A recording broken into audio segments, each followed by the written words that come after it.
Greetings from Minnesota. I'm truly honored to receive the 2020 Distinguished Achievement in Leadership Award from ARNOVA, an association that's really meant a lot to me for the last 35 years. My first conference was 1985, so it has been 35 years. Like many of you, I'm really sad to miss the awards luncheon. One of my very favorite things about the ARNOVA conferences, and particularly the din of voices from hundreds of conversations in a hotel ballroom at these luncheons.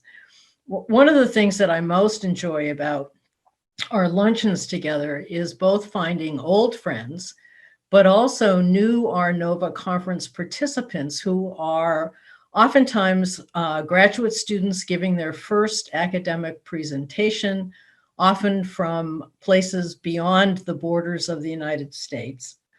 ARNOVA has really, over all these years, intentionally maintained an expansive and expanding view of itself as a scholarly association. So while this year really is different, we all have to recognize that, my hope is that an ever-broadening and diverse set of participants will always feel welcome at our ARNOVA tables.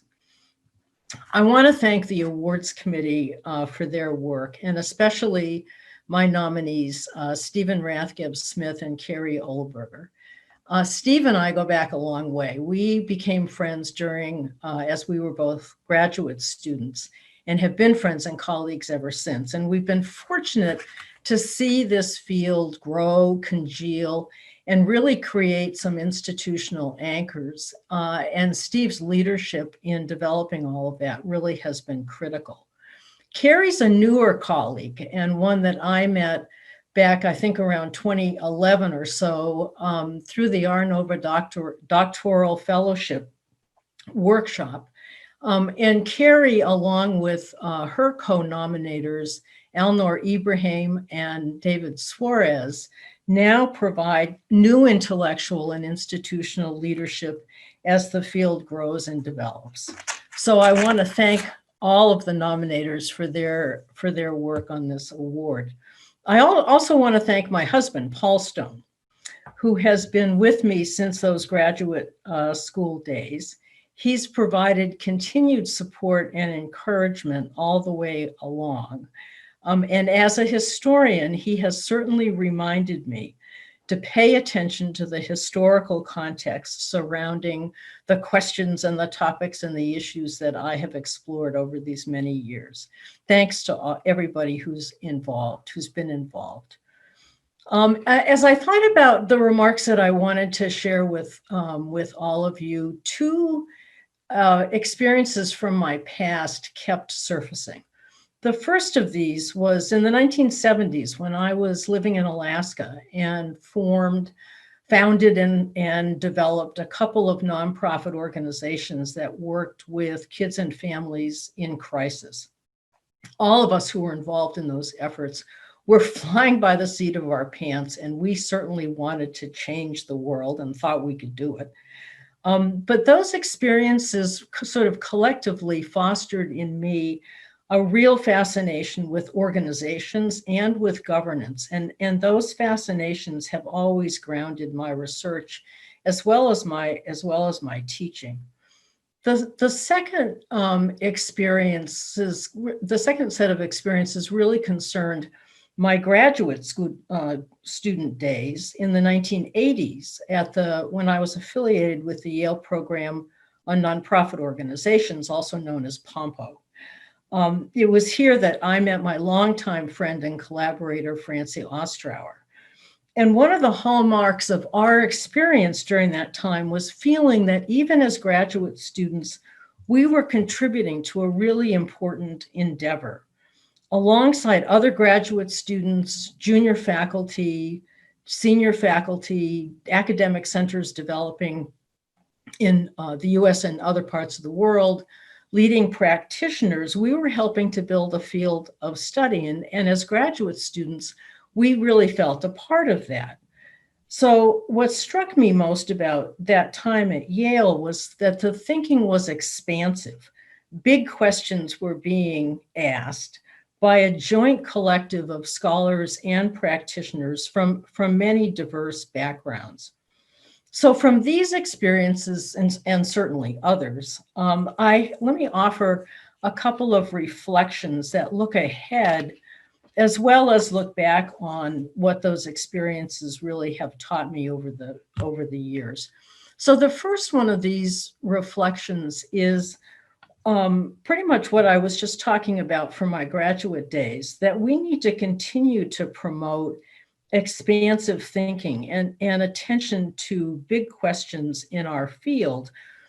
Big questions about and within the field remain really salient. And while they're being explored by many of us, they still need our attention. So for example, how in the 2020s would we approach the question of why nonprofits, non-governmental organizations exist in certain industries, certain cultures and communities, certain historical contexts, rather than corporate or public sector organizations?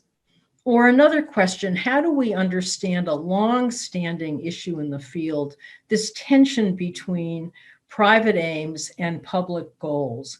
But today, these tensions exist alongside a heightened awareness of persistent structural inequalities. How would we think about those questions now? To explore these and other questions, we really continue to need a cross-disciplinary approach that emphasizes and embraces philosophy, history, economics, political science, sociology, psychology, anthropology, so forth, alongside management and public policy. There are so many pressures, and we're all aware of them in academia, to explore more narrow research questions in order to get published, get hired, achieve promotion and tenure. But still, there are opportunities to situate these more narrow research questions in the context of larger issues, larger questions that will promote a deeper understanding in the field. I just think wide-ranging intellectual curiosity must remain a hallmark for our work. Second, I think the field of nonprofit and philanthropic studies has fostered and must continue to emphasize a developmental approach.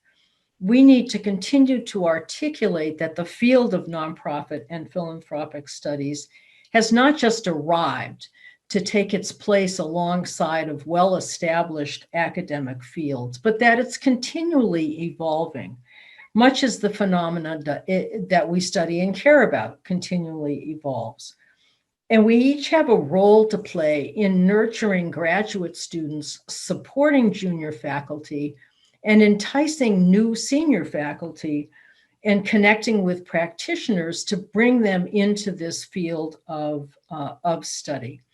As I mentioned earlier, ARNOVA really seems to have this approach, this developmental approach, hardwired into its institutional DNA, or at least it has for the last 35 years that I've been affiliated with it. But a developmental approach needs to be continually, constantly replenished and rejuvenated by all of us. How do we give scholars, especially those new to the field, that feeling that we had as graduate students, that we were really part of something important, that we were part of something that matters in helping to build and develop and grow this field of study? It's something I think we need to continue to really pay attention to. Third, and related to the issue of constant development in the field, I have felt that our leadership in teaching and curriculum development remains critically important. And that may be because of my prior experience as an executive director flying by the seat of her pants. But I've always been committed to teaching as well as curriculum development. And ARNOVA as well as NAC have helped enormously expand my learning about both teaching and curriculum development. I view teaching about nonprofit management, which is what I'm mostly focused on, as more than just presenting a toolbox of techniques and frameworks. Teaching really provides important opportunities for students who will lead nonprofits or who are already leading nonprofits to grapple with some of those big questions that I mentioned earlier, situated in the context of leadership and management situations.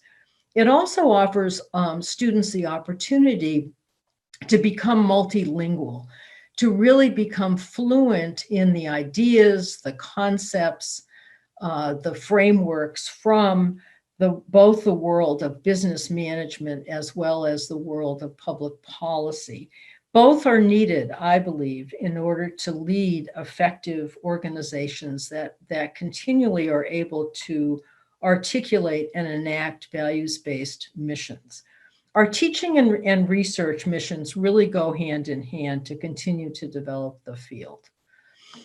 Finally, let me offer an observation that is longstanding for me and goes back to my graduate student days.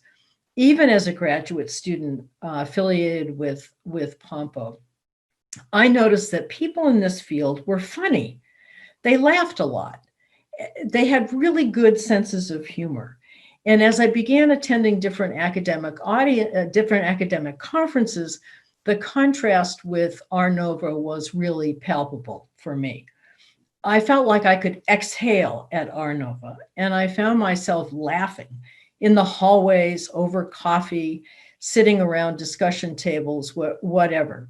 Dennis Young, Linda Serra, Dave Renz, Will Brown, Robert Ashcraft, Ruth McCambridge, you know who you are. We laugh a lot. And so I began wondering, why might that be?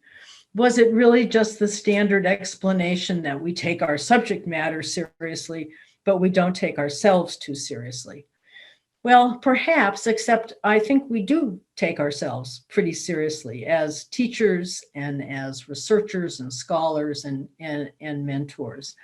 So maybe it's because we have a real genuine joy that in our work and in the knowledge of why we're engaged in the work. Perhaps it is because we have a sense of belonging and meaningfulness that we are all collectively engaged in. What we are all collectively engaged in really does matter. And my hope is that ARNOVA continues to maintain that spirit for years to come. So thank you all again for this honor, and I look forward to seeing many of you in person in 2021. Thanks.